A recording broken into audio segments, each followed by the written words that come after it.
Nós já falamos aqui nesse canal quais são as habilidades que você precisa ter e desenvolver para poder atuar como perito judicial. Mas você sabia que você pode também ganhar dinheiro com essas mesmas habilidades atuando na área extrajudicial? Nesse vídeo eu vou mostrar para você como que você pode utilizar essas mesmas habilidades da perícia judicial para atuar na área extrajudicial. Uma das principais desvantagens de se trabalhar como perito judicial é ter que lidar com os prazos do processo judicial.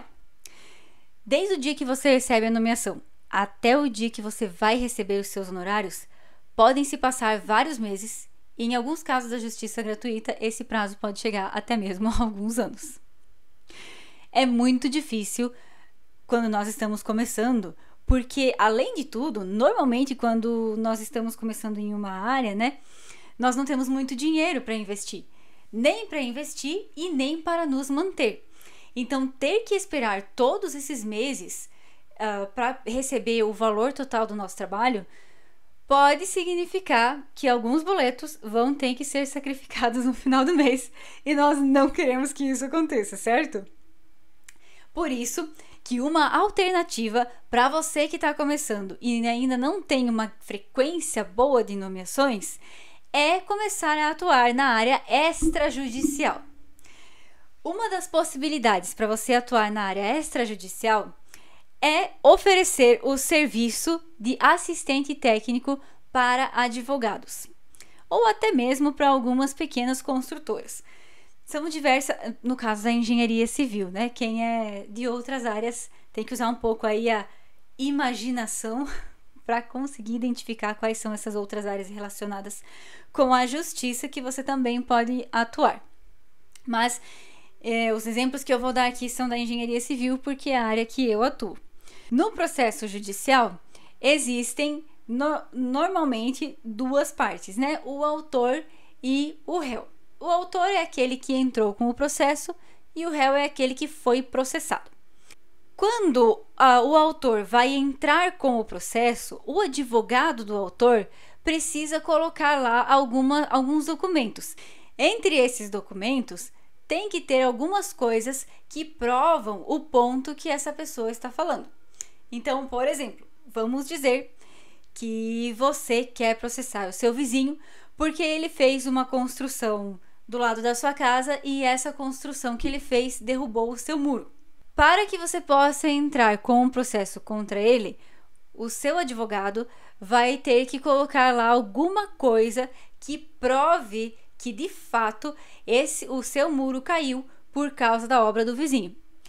E uma dessas provas pode ser um laudo pericial extrajudicial feito por um engenheiro civil que vai até o local fazer a vistoria e atestar os fatos. Se de fato esse muro caiu por causa da obra do vizinho, o engenheiro vai poder argumentar com todos os critérios técnicos para demonstrar para o juiz que o ponto que o advogado está utilizando para processar o vizinho é válido e é verídico. Da mesma forma, o vizinho que foi processado também vai ter um advogado. E esse advogado, quando ele for se defender, ele vai ter que demonstrar alguma coisa. Então, vamos supor, por exemplo, que você foi chamado para atender essa demanda do vizinho que foi processado. O vizinho que derrubou o muro. O que você poderia argumentar, por exemplo? Poderia argumentar que o muro não tinha fundações o suficiente, estava em desacordo com as normas técnicas, e aí você vai ter que justificar tudo isso no seu laudo para que o advogado possa apresentar a defesa. Então, são duas possibilidades. Além de tudo, claro que você não vai atuar como assistente de um e do outro, Mas você poderia atuar como assistente do autor ou do réu. Esse trabalho, ele traz uma grande vantagem, principalmente em termos financeiros. Porque no processo judicial, quem determina quando você vai receber o seu pagamento e algumas vezes até quanto você vai receber é o juiz. Já na perícia extrajudicial, é a mesma coisa que qualquer contrato de prestação de serviços que você vai fazer em qualquer outra área que não seja relacionada com a área legal. Então, quem vai definir quando você vai receber e quanto você vai receber é você e o seu cliente. Isso vai depender do seu acordo com o cliente, da proposta e do contrato que vocês fizerem. Então, isso pode significar uma grande diferença no final do mês, porque você pode fazer um acordo com o seu cliente de que você vai receber metade antes de você começar e metade daqui uma semana, daqui 2 semanas, ou no mês que vem. Então, você tem mais certeza de que você vai receber esse dinheiro no final do mês, ou enfim, no prazo que você estabeleceu, o prazo que você e o seu cliente estabeleceram, e não o prazo que a justiça estabeleceu. Outras possibilidades para quem é da engenharia civil seria atuar na área de vistoria cautelar de vizinhança, também na área de inspeção predial, vistorias de recebimento de obra e vistorias de entrega de obra também, que são 2 coisas diferentes, mas eu não vou entrar nessas áreas agora, porque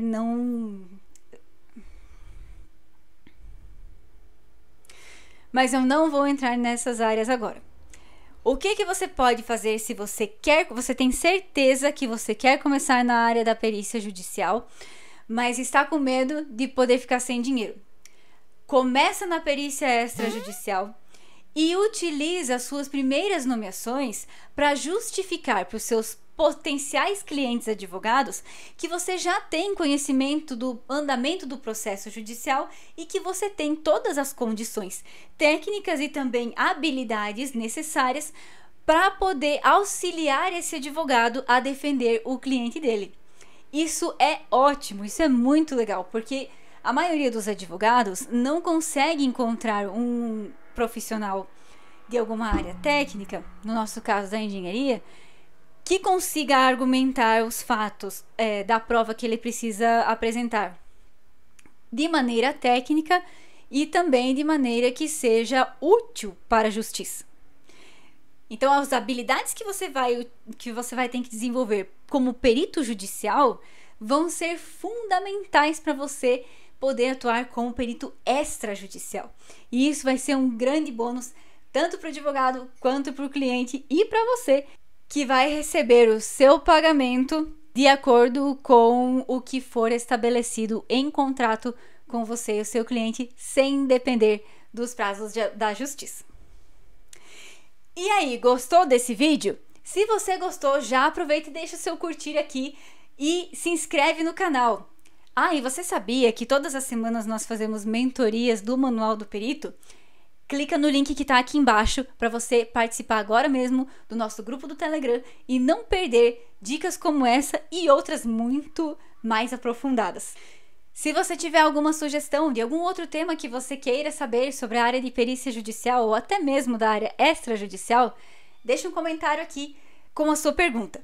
Nós ficamos por aqui então, até o próximo vídeo.